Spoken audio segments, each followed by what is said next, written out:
Hello everyone, welcome to our digital library.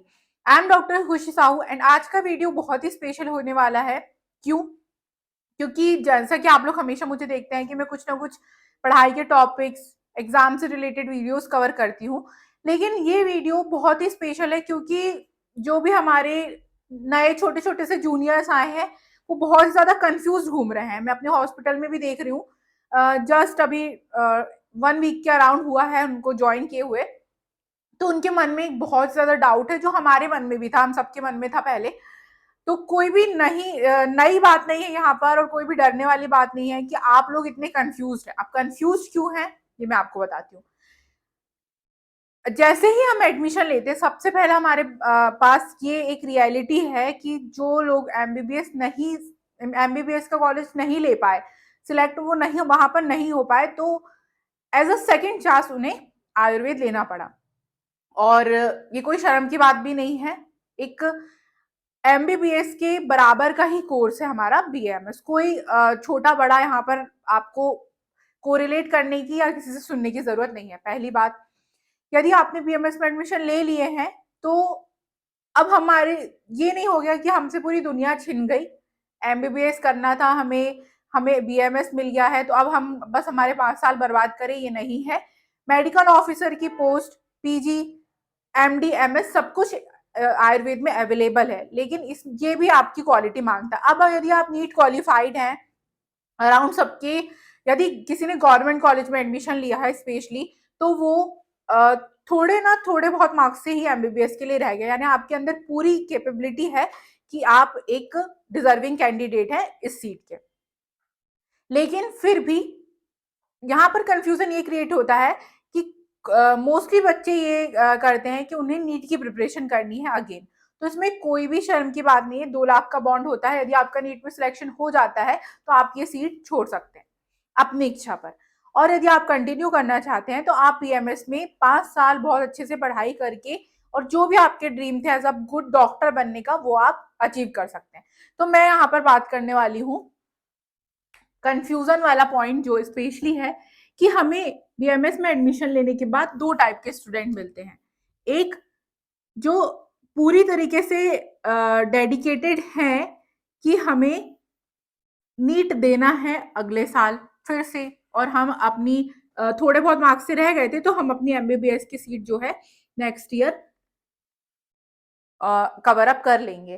पर अभी हमने इसलिए मजबूरी में एडमिशन ले लिया क्योंकि हमारी एज निकल रही थी, तो हमने इस वजह से एज अ ऑप्शन हमने बीएमएस चूज कर लिया।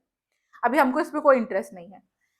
लेकिन सेकंड बच्चे जो है वो है बीएमएस, यानी कंफर्म है कि हमने यदि एडमिशन ले ली तो हमको कहीं पे भी नहीं जाना, हमको केवल और केवल बीएमएस ही करना है। तो ये तो इनके लिए तो कोई डाउट क्रिएट होता नहीं।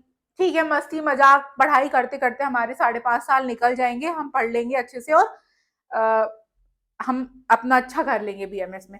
और सबसे बड़ी बात कि आपको इन एक चीज ध्यान रखनी है कि अब जो उन्होंने एडमिशन लिया है उसमें नेक्स्ट एग्जाम आ गया है। तो ना चाहते हुए भी जो पहले बच्चे लापरवाही करते थे कि हमें नहीं पढ़ना, इंटरेस्ट नहीं है आयुर्वेद में, वो अब ये नहीं कर सकते। क्योंकि जब आप 4.5 या 5 साल 5.5 साल की डिग्री के बाद जब आप मतलब 5.5 साल की पढ़ाई के बाद जब आपको डिग्री चाहिए तो आपको नेक्स्ट देना होगा। यानी आप 5.5 साल अपने यूं ही बर्बाद नहीं कर सकते। तो इनके लिए तो ओवर एंड ओवरऑल सारी रास्ते क्लियर हैं कि अब हमें बीएमएस ही करना है और अच्छा करना है, आगे चल के कुछ करना है। तो इनकी पढ़ाई के लिए ऑलरेडी चैनल में वीडियोस, सारे प्रकार के डाउट्स ऑलरेडी मैं सॉल्व कर चुकी हूँ फर्स्ट ईयर से लेके फाइनल ईयर तक। तो अब हम इनकी बात भी नहीं करेंगे। तो आप करने क्या वाले हो उस वीडियो में, नीट जिनको देना है। तो ओवरऑल इनका टारगेट तो एमबीबीएस है, लेकिन ये सवार अभी दो नाव पे हैं। एक है बीएमएस एमबीबीएस का सपना, और दूसरा बीएमएस जो कि एक्चुअल प्रेजेंट है। ये हमारा प्रेजेंट है और ये फ्यूचर हो सकता है, कंफर्म नहीं। तो क्या करना है अब आप लोगों को, ये डाउट मैं इस वीडियो में क्लियर करने वाली हूँ। देखिए, बीएमएस में एडमिशन ले लिया आपने और अब आप कर रहे हो एमबीबीएस की तैयारी साथ साथ। लेकिन मैं आपको ये बता दूं कि जिस दिन से आपने एडमिशन लिया है और आपकी क्लास लगनी स्टार्ट हो गई है, वहीं से अटेंडेंस काउंट हो जाती है। और ये कोई छोटा मोटा कोर्स नहीं है कि आप बीएससी या डिग्री कोई नॉर्मल डिग्री कर रहे हो कि आप घर बैठे बैठे यहाँ पर पेपर दोगे और पास हो जाओगे, ऐसा नहीं होता। यहाँ पर आपको 75% अटेंडेंस जो है वो नेसेसरी होती है लास्ट में एग्जाम देने के लिए।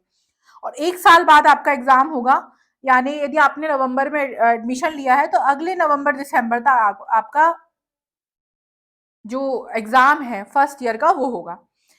अब एमबीबीएस की यदि आप तैयारी कर रहे हो तो आपको नीट देना है, तो नीट देने के लिए आप पूरा फोकस इस पे करोगे। इसका पेपर होगा ऑलमोस्ट जुलाई तक। यदि आप टोटली जुलाई तक एब्सेंट हो कि ये हमने सिर्फ एडमिशन ले लिए हैं, लेकिन जुलाई तक तो हमको ना कॉलेज जाना है ना हमको बीएमएस से कोई भी मतलब है, हमें कुछ कुछ मतलब ही नहीं रखना, हमारा कंफर्म है कि नीट निकल जाएगा। यदि आप इतने श्योर हो, 101% श्योर हो कि आपको बीएमएस से कोई मतलब ही नहीं है, तो फिर आप अपनी रिस्क पर जुलाई तक घर बैठ सकते हो, क्योंकि उसके बाद आपको केवल यदि आपका फॉर एग्जाम्पल नहीं हुआ, 2 चांस है, हो भी सकता है नहीं हुआ, तो अब आपके पास ऑप्शन तो बीएमएस ही बचता है। तो 4 महीने के अंदर ना आपकी अटेंडेंस पूरी होगी, 4 से 6 महीने के अंदर, और ना ही जितना आपने पढ़ा है वो आएगा, वो आपको कुछ भी नहीं आएगा। तो आप एक तरीके से पूरा अपना साल बर्बाद कर दोगे यदि आप टोटली डेडिकेटेड होके जुलाई तक सिर्फ और सिर्फ नीट का ही पढ़ते हो, टोटली गायब होकर। तो ये पॉसिबल नहीं है, क्योंकि यदि आपने एडमिशन लिए हो मतलब आपके पास 2 चांस है, हो भी सकता है नहीं भी हो सकता, और हो गया तो वेल एंड गुड, बहुत अच्छी बात है, आपको बधाई हो। लेकिन यदि नहीं होता है तो आपका सीधे सीधे 1 साल जाएगा, ना आप बीएमएस की बचोगे ना एमबीबीएस की बचोगे।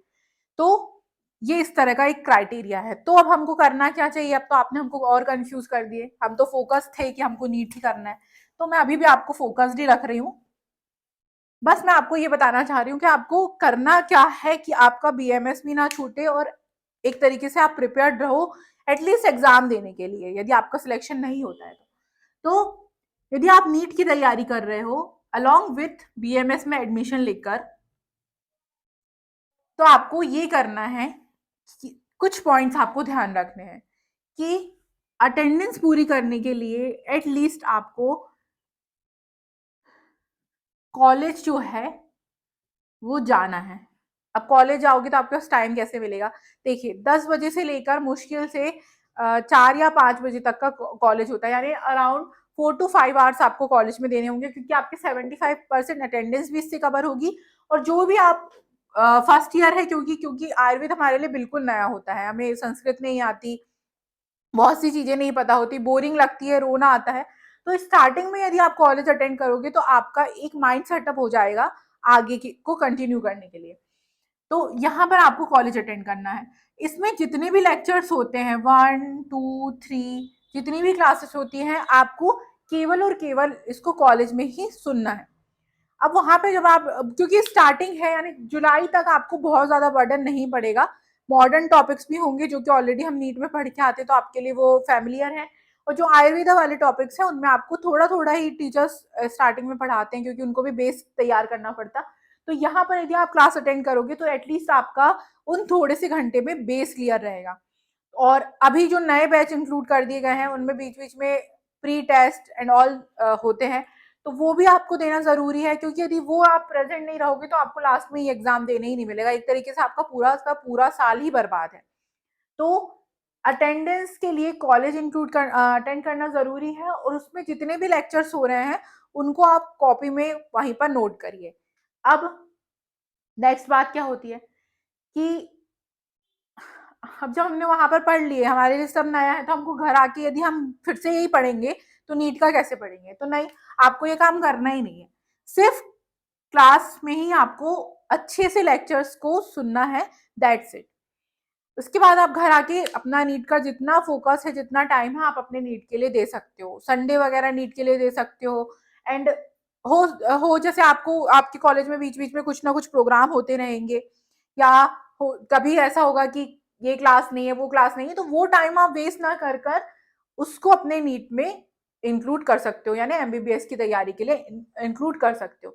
लेकिन यदि आप इतना भी काम नहीं करोगे, टोटल जीरो होके यदि ये चीज कर दोगे, तो आप भी जानते हो रियलिटी, यदि सिलेक्शन नहीं होता है बाय चांस, तो टोटली आप ना यहाँ के बचोगे ना वहां के बचोगे।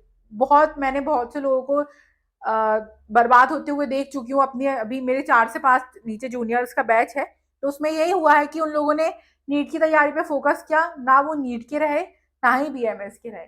तो यदि आप इस कम से कम आपको इतना फोकस करना है कि आप बेसिक जान पाओ कि आखिर बीएमएस में है क्या, वात पित्त कफ क्या होते हैं, उनके बारे में हम जान पाए, ताकि जुलाई में रिजल्ट आने के बाद, आपकी अपनी असलियत पता चलने के बाद, या 2-3 महीने बाद ही आपको अपनी कितने पानी में हो आप, किस में आपको इंटरेस्ट आ रहा है, ये पता चलने के बाद आप बीएमएस में कंटिन्यू कर पाओ और यहाँ पर आकर एग्जाम दे पाओ अच्छे से। क्योंकि एग्जाम बहुत ज्यादा टफ नहीं होते हैं, लेकिन हमें एटलीस्ट बेस पता होना चाहिए कि बीएमएस एक्चुअली है क्या। तो ये जितना मैं अपनी तरफ से कोशिश कर सकती थी एक्सप्लेन करने की, वो मैंने की हूँ, क्योंकि बहुत ज्यादा डाउट्स आ रहे थे और मैं खुद ही प्रिपेयर नहीं थी कि मैं इसको सॉल्व कैसे करूँ। तो होप कि ये बात आपको समझ में आई होगी। और यदि आपके कुछ लेक्चर्स स्किप होते हैं कॉलेज में, तो आप हमारी आर डिजिटल लाइब्रेरी में प्लेलिस्ट वाले सेक्शन में जाकर देख सकते हैं। वहां पर बीएमएस फर्स्ट ईयर की सारे सब्जेक्ट्स की प्लेलिस्ट बनी हुई है, सारे इंपॉर्टेंट टॉपिक्स इंक्लूडेड है और बहुत ही इजी लैंग्वेज में मैंने आपको एक्सप्लेन की। और भी कोई डाउट यदि आपको है तो आप कमेंट में हमें पूछ सकते हैं। बाकी डरने की कोई भी बात नहीं है, नया कॉलेज है, लेकिन यहाँ पर सीनियरिटी जूनियरिटी जो है वो आपको हर कॉलेज में ऐसी मिलेगी कि आप अपने भाई बहन की तरह उनसे क्वेश्चन पूछ सकते हैं। थोड़ी बहुत इंट्रोडक्शन होती है, लेकिन रैगिंग वैगिंग जैसा कुछ भी नहीं होता। सब आपको अपनी पढ़ाई में हेल्प करेंगे। तो सबसे बात करके अच्छे से इंक्लूड होने की कोशिश करिए और best of luck for your future. Thank you.